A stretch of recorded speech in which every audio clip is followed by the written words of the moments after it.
Today on Uncommon Knowledge, is the United States passing the HIV test? Funding for this program is provided by the John M. Olin Foundation.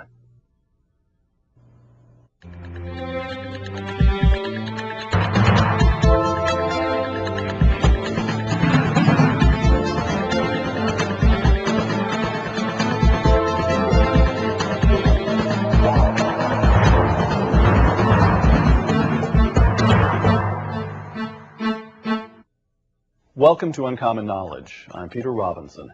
Our show today is the United States doing enough to combat AIDS around the world. We are now in the third decade of the global AIDS pandemic. Treatments have improved and infection rates have fallen here in the United States and in other countries in the West. But in sub-Saharan Africa, AIDS continues to take a staggering toll. Experts believe that Eurasia, in particular India, China, and Russia, will be next. The policy of the Bush administration to provide antiretroviral drugs to several million people who can't afford them. But is several million people enough? Indeed, is the entire effort misguided? Should we be focusing not on drugs, but on strengthening the political and economic institutions of the affected countries? Joining us today, two guests. Carol Adelman is a fellow at the Hudson Institute, and Greg Behrman is the author of The Invisible People: How the United States has slept through the global AIDS pandemic, the greatest humanitarian catastrophe of our time. Nicholas Everstat in Foreign Affairs, quote, "In the decades ahead, the center of the global HIV/AIDS pandemic is set to shift from Africa to Eurasia.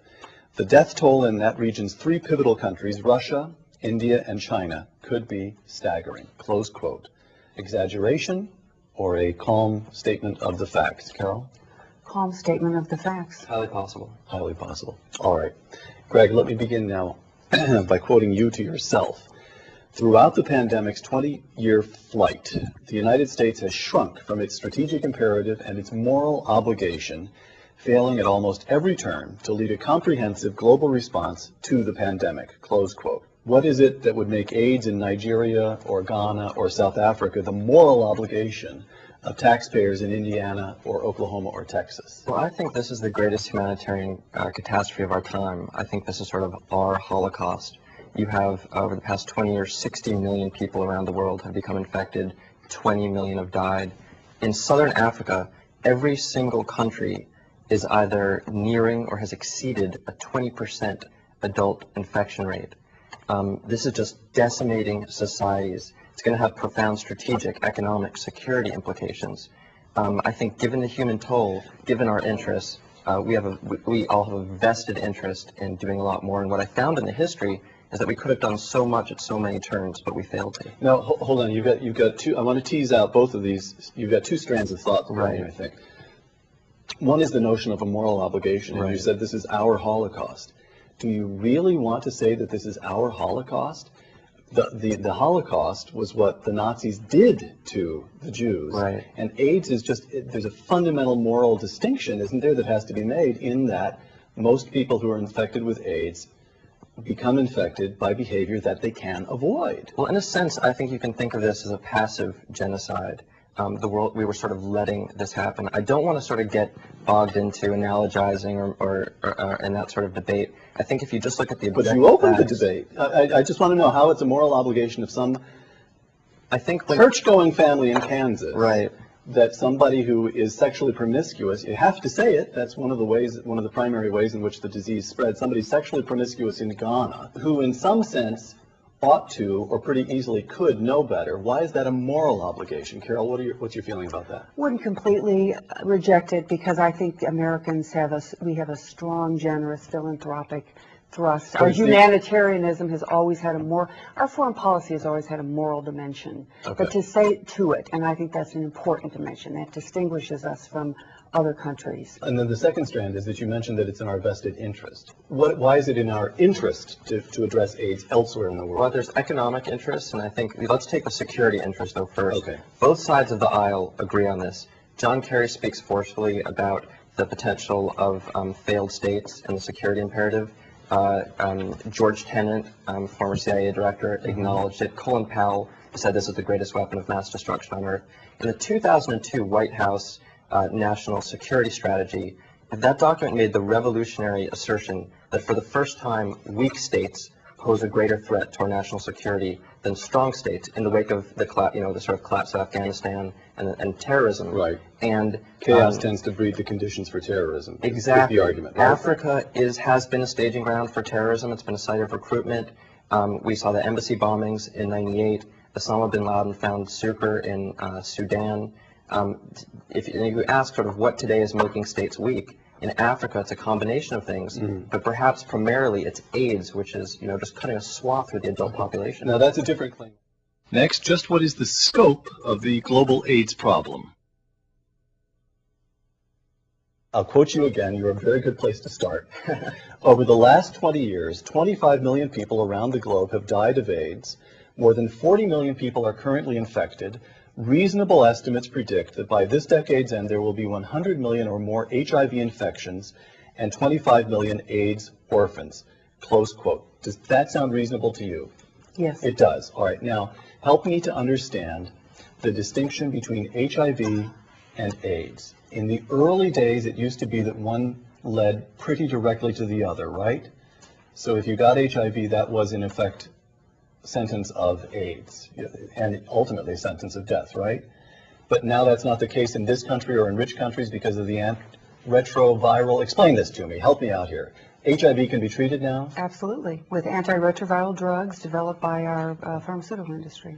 Okay, So they're now available for less than $1 per day if we procure generics. I've got a big Per person. disagreement with that. Okay, we'll come to that in a moment. But when you say by decade's end there will be 100 million or more HIV infections, that does not necessarily read there will be 100 million or more condemned to death. That's right. If things worked out, if by some policy or miracle, all those 100 million people could receive adequate treatment, that 100 million figure is 100 million people who will need medicine but could go on to lead quite full and extensive lives. Is that right?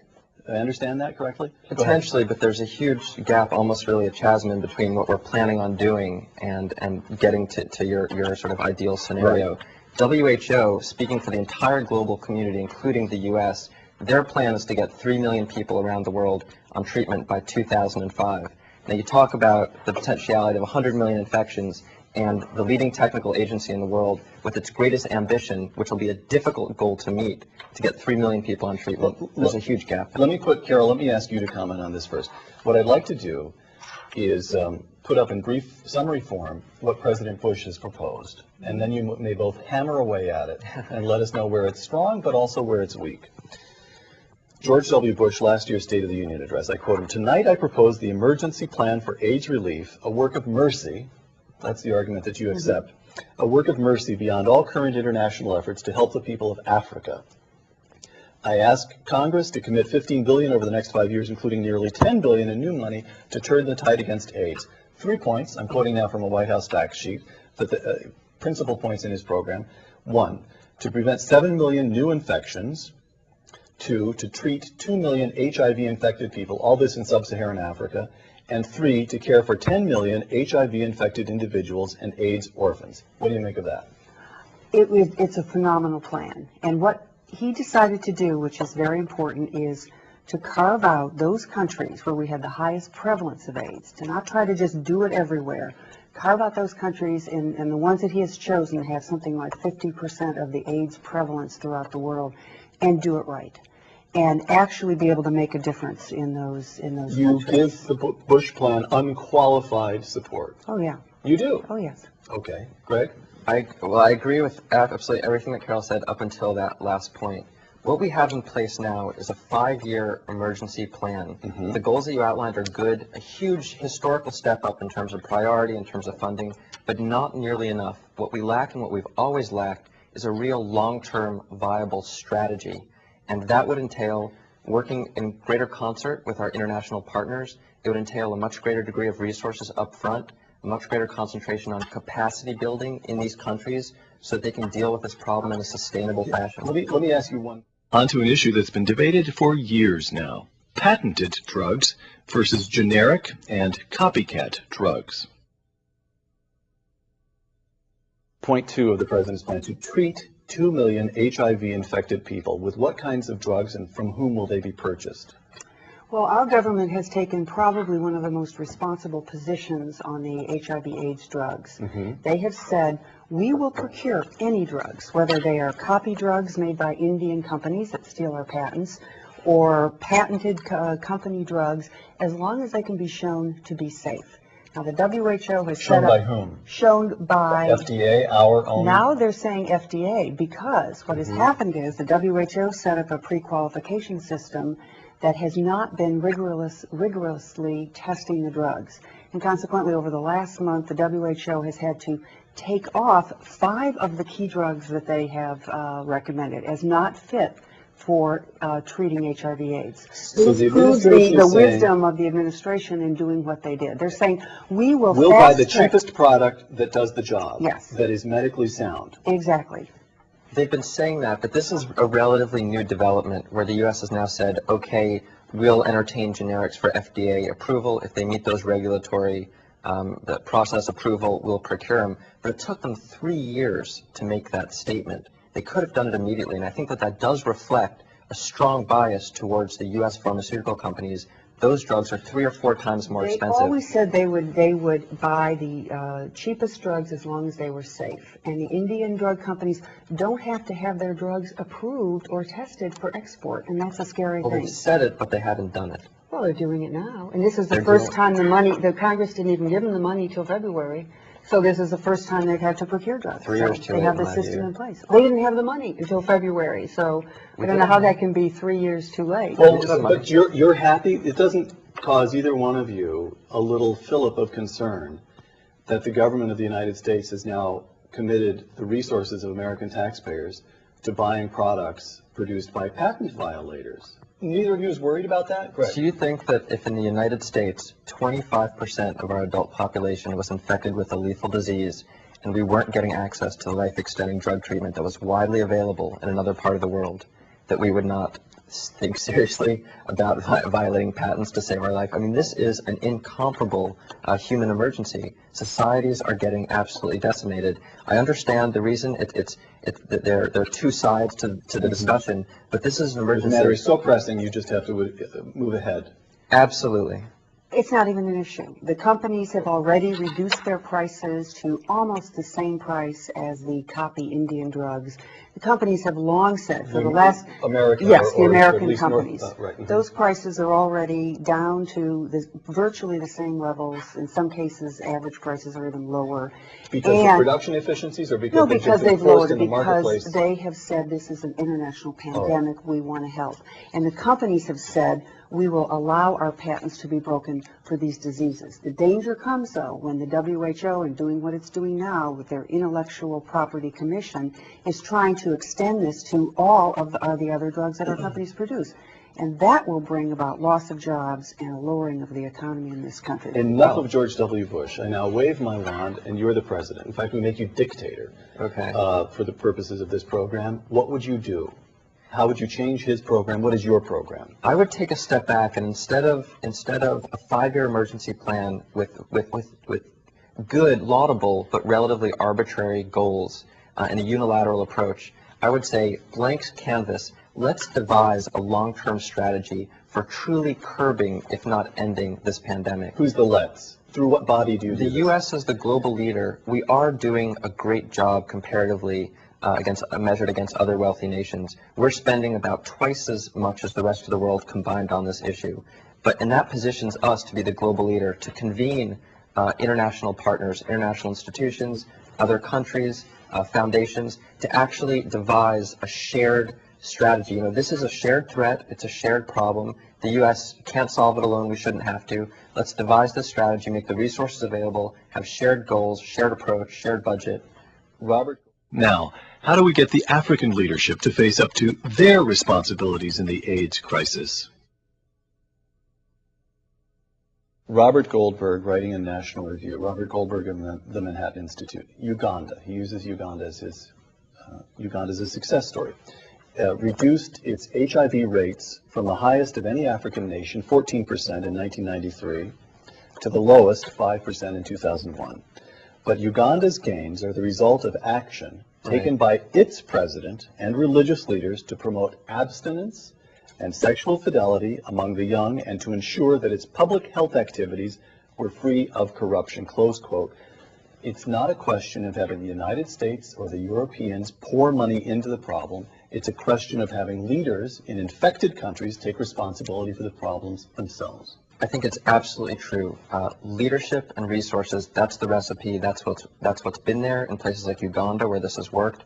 You have to look first to the countries that are most acutely affected and their leadership there. But because now incidence rates have reached such a level, Give me a it's case. imperative that the international community does offer resources, does offer assistance. You were born in this country, but your family comes from South Africa, so Right. you're very familiar with the situation there. President Mbeki, am I pronouncing that roughly correctly? Mbeki, yeah. All right. Now, was a period of years when he more or less refused to acknowledge that AIDS was a growing problem. Is that correct? A great tragedy. And what should we have done to him, the properly, duly elected leader of the nation? In other words, if there's a lack of leadership in an African country, what are we supposed to do? I think diplomacy is a very important tool or weapon in our arsenal on this. And Al Gore and others did try to engage Mbeki on this, but we could have done much more. If we have the carrot of resources available and such that we can empower leaders to engage it, to address it, that'll help move them. It has helped move leaders. I see. You buy all this? One thing we have to realize, and those of us who have been in foreign aid for many years and following these issues and kicking around, You did a long stint at the Agency for 10 International years Development. in the Agency for International Development, was a Right. presidential appointee in charge of our aid in Asia and the Middle East. And you have written, quote, I'm quoting you now, Carol, there has been no demonstrated relationship between foreign aid money and lower AIDS infection and mortality rates, despite billions of dollars spent on AIDS programs by donor agencies, close quote. And that's a sad commentary. And Because gets spending to the money doesn't do any good, or because we've spent it in a profligate, unregulated, unexamined way? the latter. We have not spent it well. And there's something I want to say about the infrastructure point that Greg is talking about, and that is, in 1977, there was a big international health conference in Alma-Ata, and that conference called for the world to put billions of dollars into healthcare infrastructure. Since 1977, $100 billion has been put into primary healthcare infrastructure, the same infrastructure that you're saying we now don't have. So I was disappointed with your report that you were sort of blaming the America or blaming the hand that's feeding people and not looking at where did that money go? And how can you possibly suggest that we just go ahead and put more money in until we know why that money didn't go anywhere? And there's nothing to say, where is it written that African governments should only be putting 3% of their GDP into health? I mean, you know, when South Africa goes out and puts $7 billion into submarines, I mean, what threat are they experiencing that they couldn't put that $7 billion into HIV/AIDS? So this question of leadership and other governments stepping up to the plate, this is where I think your report and your perspective needs to get a lot broader. You know, money has been spent, but it's something that I think a lot of people don't understand. There is a huge gap between, when you look at Western economies, we spend, you know, some of the advanced Western economies spend in the order of, you know, $3,000 or $4,000 per person per year on national health. In sub-Saharan Africa, that can sometimes be, as Carol well knows, I think, $5 to $10 per person per year. Ethiopia spends $1 per person per year. These countries are grossly inequipped to deal with a crisis of this magnitude, and at the same time, they have tuberculosis, malaria, other problems. We know that with providing them with basic infrastructure, physical equipment, human capacity to deal with this, this is not an insoluble crisis. The reason that things aren't working in Africa is the governments have tremendous corruption. They don't pay their doctors enough, so the doctors go to the public health clinics in the morning, don't do anything, set up office in the afternoon and charge people. They siphon off drugs, they sell them on the market. I mean, we all know this. And so these governments have to get their act together and be held accountable. Let's go back to the prospect with which we began, that the center of the crisis will soon shift to Eurasia. Nick Eberstadt in Foreign Affairs once again. Moscow, New Delhi, and Beijing could take steps to mitigate the coming disaster, but so far they have not. Russia, India, and China. These are countries with fewer resources per person than the United States, but far more resources than sub-Saharan Africa. Are your arguments that we have a moral obligation and so forth the same in the case of Russia, India, and China as they are in the case of sub-Saharan Africa? Is it up to us to stop the Eurasian pandemic? I think it's a mischaracterization, Peter, to say that I think that it's up to us. I profile in the book the neglect amongst African leaders, and I say explicitly that they have primary responsibility. But I think that because of the disparity in resources, because of the magnitude of the crisis, we need to sort of stop finger pointing and say who's to blame, and say how are we going to solve this?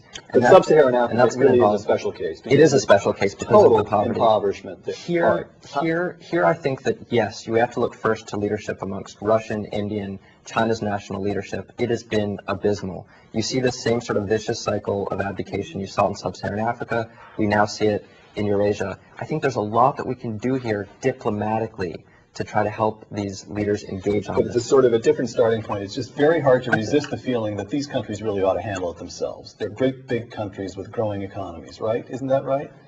We clearly can share technology with them. We can link our scientists with them because treating AIDS is complex. We can do that, and we can be helping them in that regard, technical assistance.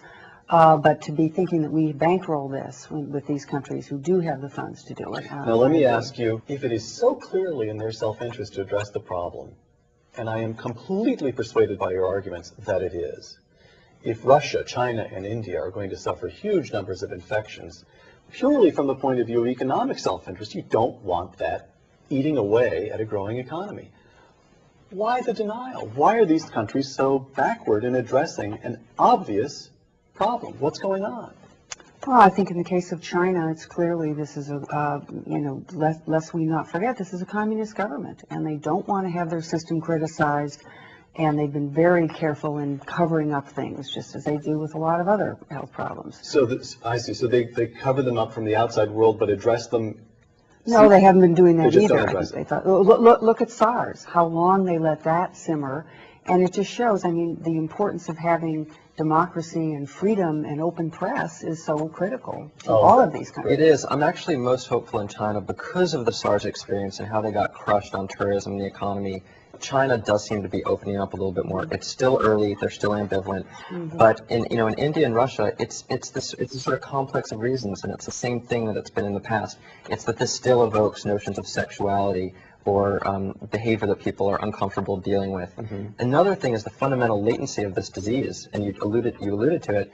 It's the idea that even as people are getting infected, there's a lag time until which they become sick or die. So for leaders who are inclined to turn away, it's another insidious It's easy to do dynamic. so. Yeah. Putin says to himself. Last topic, predictions. Last two questions. One, sub-Saharan Africa. In some meaningful way, 5 years from now, after the Bush program has really kicked in and run its course, will things be tangibly better in sub-Saharan Africa? Greg? Things will be better than they would have been if we hadn't done anything, but things may, things may actually be worse than at the start because of the progression of this disease. We are not thinking long-term enough. Our effort is not comprehensive enough. There's much more that we can do, and millions, tens of millions of lives hang in the balance. Carol? Jury is out. I think we are putting about all we can put into this, and this question of trying to put more into health infrastructure, we have an entire additional foreign aid budget that is doing separate health infrastructure. So there is money going into health infrastructure from the World Bank and AID and other donor agencies. But your fundamental stance is one of greater skepticism because we're pouring it into corrupt countries. Right. Where the And government, it will there's so much work corruption. if will work if these leaders are held accountable, and that will be our most important message to them. And now Eurasia. Let me quote Nick Eberstadt one last time. China, India, and Russia together could experience more HIV infections and AIDS deaths over the coming quarter century than the entire planet has thus far. So he's saying that there could well be in the neighborhood of 25 million deaths from AIDS in Eurasia. Will that take place? Or will indeed New Delhi, Beijing, and Moscow wake up Will we wake them up? What do you think? What's the prospect? At our current trajectory, the prognosis is frightful, and it's highly possible. As you said, forecasting is very difficult, so one can't do it with precision. But it's highly possible that these You're places. not encouraged. It's bleak, but I think there's so much that we can do to preempt what Eberstadt forecasts. Carol? Yeah, I think that it will not be as bleak in India and Russia just because these societies now are more open societies, and the press will call these governments on it, just like in South Africa. The press and the fact that they allowed NGOs in that country to Non-government speak up freely, organizations. non-government organizations to speak up freely. The only reason South Africa started treating was that they were sued by an NGO to treat. And so China, being more communist and insular, is probably not going to do as well as India and Russia. You're saying that Russia and India have their own Greg Behrmans who either are or soon will be screaming and saying this must be dealt with. Well, maybe, even better, Greg will go over there and do it. Carol Adelman, Greg Behrman, thank you very much. Thank you. I'm Peter Robinson for Uncommon Knowledge. Thank you for joining us. We welcome your comments on this week's show. Our email address, comments@uncommonknowledge.tv. For more information about Uncommon Knowledge, please visit our website, www.uncommonknowledge.tv.